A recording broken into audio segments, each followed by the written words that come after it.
Hey guys, if you got this message when you're trying to update your Apple Watch, well, that means exactly that. All you have to do is just take off your Apple Watch and charge it.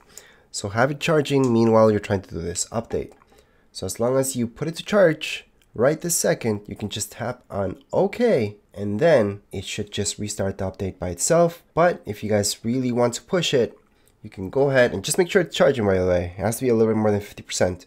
You can go back on it, go into software update, should refresh, and then it's going to verify and keep going with the update itself. So right now it should say installing or something else like that, and your Apple Watch should be restarting at this point in time. Anyways, that would be it for this video. If you guys have any comments, questions, you guys can write down here in the comments area. Don't forget to subscribe and like. Thank you.